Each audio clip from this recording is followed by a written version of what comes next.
On habitue les Malgaches à être des éternels assistés, c'est ce qui ressort de la distribution de kits scolaires par le chef de l'État, devenue une véritable fête mercredi. Infantilisation et humiliation sont actuellement les modes de gouvernance à défaut de stratégie économique performante pour sortir le pays de la misère.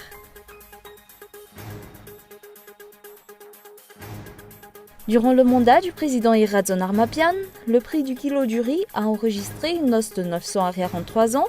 L'importation du riz n'est donc pas la solution pour maîtriser le prix de cette denrée. Le premier ministre des missionnaires libanais, Saad Hariri, a quitté samedi l'Arabie Saoudite où il résidait depuis l'annonce de sa démission pour Paris.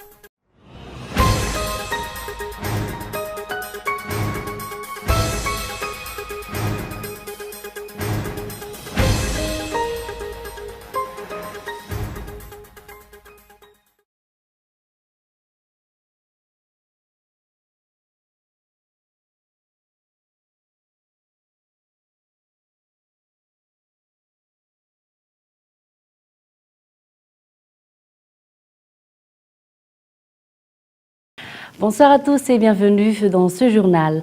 À la une de l'actualité, on habitue les Malgaches à être des éternels assistés. C'est ce qui ressort de la distribution de kits scolaires par le chef de l'État, devenue une véritable fête mercredi. Et pourtant, le même jour, ce qu'on appelle les députés ont adopté sans amendement en 45 minutes la loi des finances 2018. Infantilisation et humiliation sont actuellement les modes de gouvernance à défaut de stratégie économique performante pour sortir le pays de la misère. Les détails dans l'éditorial de André Arson. Sommes-nous en pleine campagne électorale ? La question était sur toutes les lèvres mercredi lors de la distribution par le chef de l'État de kits scolaires aux écoliers d'Antsonzumbe. Plusieurs artistes ont animé cette manifestation, devenue une journée festive. Pour les observateurs, la manifestation était organisée pour masquer les défaillances du régime qui joue continuellement aux pompiers compte tenu de son incapacité à mettre en place une politique de développement à long terme. Pour des parents interrogés à cette occasion, cette distribution de kits scolaires est faite pour sauver les apparences et pour montrer à la face du monde que les dirigeants sont en mesure de distribuer des fournitures aux écoliers, dont une grande partie vient pourtant en classe le ventre vide et est scolarisée dans des établissements délabrés. Cette œuvre de charité a été ressentie par ses parents comme une humiliation. Nous voulons un travail qui nous permette de faire face avec dignité à nos devoirs parentaux, ont-ils fait valoir. Nous ne voulons pas de pitié, ont-ils dit en substance. Qu'en est-il du plan national de développement censé mener vers un décollage économique réel tel que promis par les dirigeants ? Ce même jour, pour la première fois à l'Assemblée nationale, 75 députés ont adopté sans débat et sans amendement en un temps record de moins d'une heure la loi des finances 2018. Si cette loi des finances 2018 ne semble pas avoir été d'un grand intérêt pour eux, ce qui les motive par contre, c'est la destitution du bureau permanent de l'Assemblée nationale. Certains d'entre eux n'ont en effet pas été dotés de 4x4 Mazda BT50 par le pouvoir exécutif et on impute la faute à ce bureau permanent. D'où le comportement de mépris dont ils ont eu envers l'adoption de la loi des finances, dont dépend pourtant la vie de la nation tout entière et de plus de 22 millions de Malgaches. Entre humiliation et mépris pour la population, force est de constater que les dirigeants actuels n'ont pas été préparés à gouverner. Leurs actions sont des cache-misères pour le peuple, leur comportement est indigne de personnes responsables qui œuvrent pour le développement du pays et pour rendre la dignité à sa population. Toujours dans cette page politique, jeudi dernier à Strasbourg, le Parlement européen a publié une résolution de 6 pages relatant la dégradation du niveau de vie de la population malgache sur le plan social, économique et politique. Il insiste également sur la nécessité d'une élection présidentielle libre et démocratique en 2018. Reportage. Le Parlement européen a débuté sa résolution en disant que la situation politique est restée explosive à Madagascar malgré la reprise des relations avec les pays donateurs.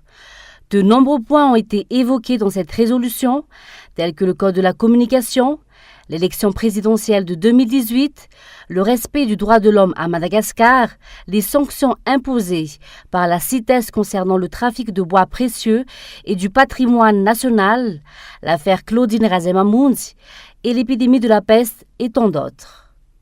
À travers ces textes, le Parlement européen fait appel au gouvernement malgache pour que toutes les mesures nécessaires soient prises et que toutes les démarches soient faites afin de restaurer et maintenir l'ordre et la justice au sein de la Grande Île. Notamment en ce qui concerne l'élection présidentielle qui devrait avoir lieu en 2018, ce Parlement lance un appel à la communauté internationale et à l'Union européenne pour prendre toutes les mesures nécessaires à la mise en place d'une élection présidentielle libre et régulière. Comme rapporté hier dans le journal de Cool TV, cette résolution montre que les parlementaires étrangers sont plus à l'écoute des problèmes de Madagascar que les députés malgaches qui ne semblent préoccupés que par leurs propres intérêts. Lundi matin, une rencontre va avoir lieu entre les représentants de l'Union européenne à Madagascar et du Premier ministre malgache Mahafal Olivier Soulnandrasan au palais de Mahazoarivo. D'ailleurs, les évêques ont dénoncé l'application d'une politique basée sur des mensonges et des fausses promesses à Madagascar. Comme le Parlement européen, ils ont également dénoncé la braderie de terre malgache aux étrangers. Les évêques font ainsi appel à tous les dirigeants pour faire passer l'intérêt général avant l'intérêt du particulier et prioriser l'amour et les intérêts de la nation. Cette déclaration a été faite durant la seconde conférence des évêques qui s'est tenue à Antananarivo depuis le 8 novembre dernier et clôturée avant-hier. Toujours dans ce contexte, il n'y a plus rien à espérer du pouvoir en place, déclare un jeune président d'une association de Mugassar. Actuellement, ce sont les calculs politiques visant à obtenir et conserver leurs avantages qui intéressent les dirigeants, des intérêts qui sont loin de profiter à la nation malgache. Gaëtan Andjiaslav. Face au taux de chômage et au coût de la vie, la population ne cesse de se plaindre. Parmi les citoyens, certains expriment directement leur opinion sur la vie nationale, tandis que d'autres le font à travers la voix d'une association, de la société civile ou encore d'un parti politique. Il est difficile de penser que ce gouvernement apporte une quelconque amélioration pour l'avenir des jeunes. Entre chômage et délinquance, la plupart des jeunes malgaches ont perdu pied.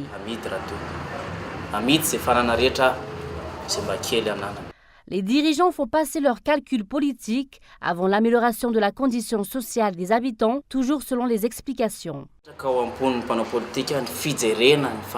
Cette prochaine élection présidentielle entraîne une polémique. Pour instaurer la paix à Madagascar, il faut que les politiciens considèrent la condition de vie de la population et essaient de se mettre à leur place. Selon moi, la date de cette élection devrait être avancée.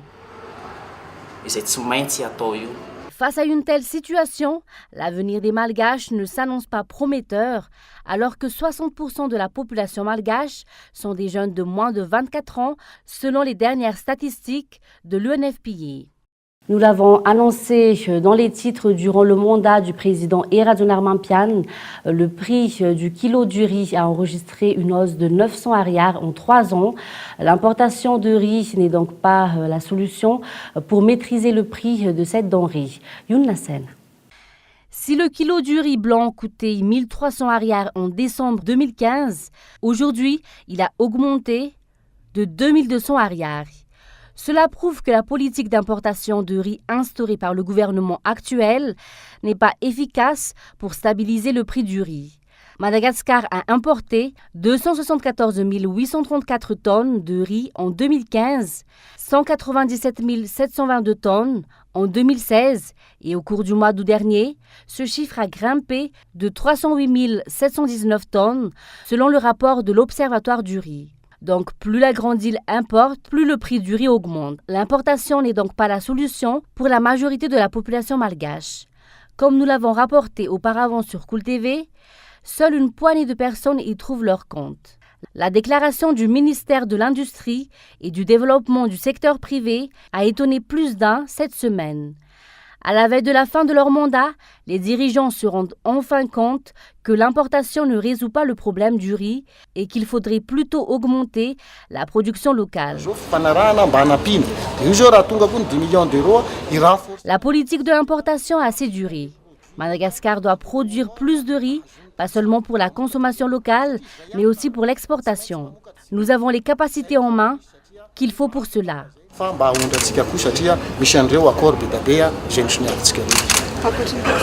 Il y a quelques jours à peine pourtant, ce ministre a déclaré que l'importation permet de maîtriser le coût du riz. Pour les observateurs, cette attitude versatile est signe d'irresponsabilité.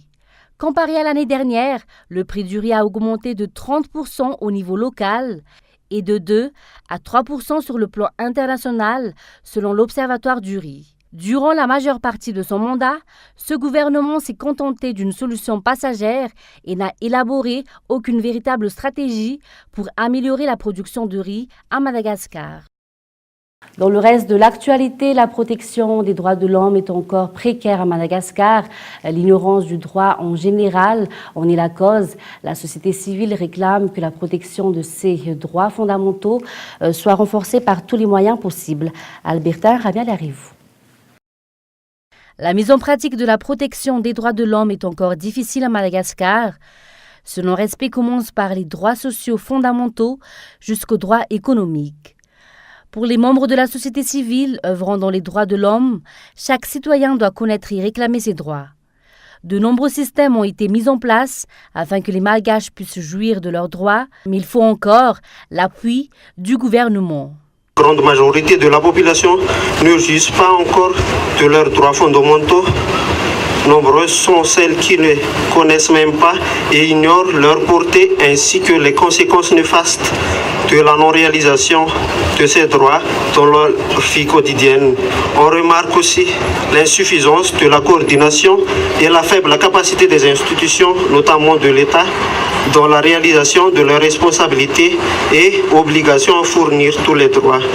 Mais ce qui nous inquiète le plus et nous tenons à clamer en haut et fort aujourd'hui, ce sont les risques encourus, les menaces et persécutions récemment subies par les organisations et individus défenseurs des droits humains et la manque de soutien et de protection en leur faveur. Chaque citoyen doit fournir des efforts afin de consolider le respect des droits de l'homme. Aujourd'hui, une cérémonie a eu lieu à l'hôtel de ville d'Antananarivo pour la clôture de l'atelier sur la protection des droits de l'homme, suivie d'une exposition. Passons maintenant à l'actualité internationale. Le premier ministre démissionnaire libanais a quitté samedi l'Arabie Saoudite où il résidait depuis l'annonce de sa démission. Pour Paris samedi, il a annoncé à la mi-journée son retour prochain à Beyrouth. Les détails dans ce reportage de France 24. Sur le perron de l'Élysée, des gestes d'amitié appuyés. Saad Hariri, Premier ministre démissionnaire du Liban, a quitté l'Arabie Saoudite pour rejoindre Paris, invité par Emmanuel Macron. Entre les deux hommes, entretien sur la crise que traverse le Liban depuis la démission choc de son Premier ministre. Le président français entend jouer un rôle de médiateur. Tôt ce matin, c'est à l'aéroport du Bourget que Saad Hariri a atterri de Riyad. Escorté par des policiers, il rejoint son domicile parisien. On le voit ici, téléphone à l'oreille, visiblement détendu. Qu'est-il arrivé à Saad Hariri en Arabie Saoudite depuis que le 4 novembre dernier, à la surprise générale, il annonce sa démission depuis Riyad.